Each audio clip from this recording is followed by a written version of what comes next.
Also, I think, I mean, credit where it's due. I will say that this policy has come from a place of love, inclusion. Everybody wants to be inclusive, but it's wildly inappropriate for a local government and somebody who has never worked in a school to be dictating to schools, to head teachers who are professionals in their own right, how they should be managing their schools. Now, you wouldn't go into a doctor's surgery and start telling a doctor how to do open heart surgery, in the same reason you wouldn't tell Lionel Messi how to kick a football. It just seems to me ridiculous that this is happening.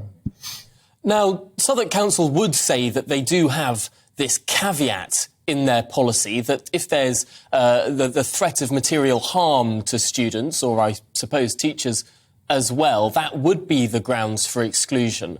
But I suppose what people might say against that is that it's not just physical harm that matters here. Students' learning can be disrupted really quite easily by just one or two very disruptive students. Yeah, and absolutely, that is the key. It's all about disruption to learning and about children and any child not having the right to disrupt the learning of any other children in their classroom and in that school. And to remove that power from head teachers, I think is really, really inappropriate. Now, no head teacher takes the decision lightly to exclude someone and permanently exclude somebody. There are all sorts of measures that can be put in place before you even get to that point. I do wonder whether Southwark Council are being slightly kind of disingenuous as well in terms of the way they're implementing this, because things like managed moves from one school to another, where you're giving those children a fresh start in a different school, are other ways to be able to action this kind of policy. That's an interesting point there, because, of course, the big criticism of exclusion is that these children, if they're disruptive, if they're problem children in schools, yes, of course, they disrupt the learning from other people, and through a simple greatest good for the greatest number, it makes sense to exclude them. But there is the argument that those children that are then excluded are written off for life and probably are not able to get back on a good path and maybe sent on a more disruptive spiral, becoming societal issues later down the track. What's the alternative to stop that bad spiral that some exclusions may create?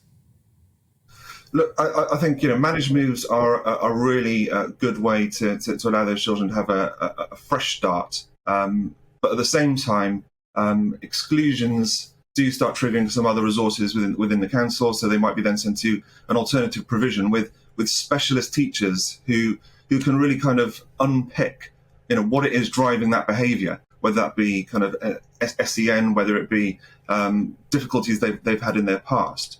And that takes a specialist in itself. So by just kind of passing these children around different schools and them constantly getting into trouble and constantly being told, look, you're a naughty child, I agree that that's not the way to do it. But to exclude, which involves parents, involves governors, involves the wider school community, you can then start putting those provisions in place for students. So, I do wonder. I think it's come from a good place, but I think it's massively ill-informed.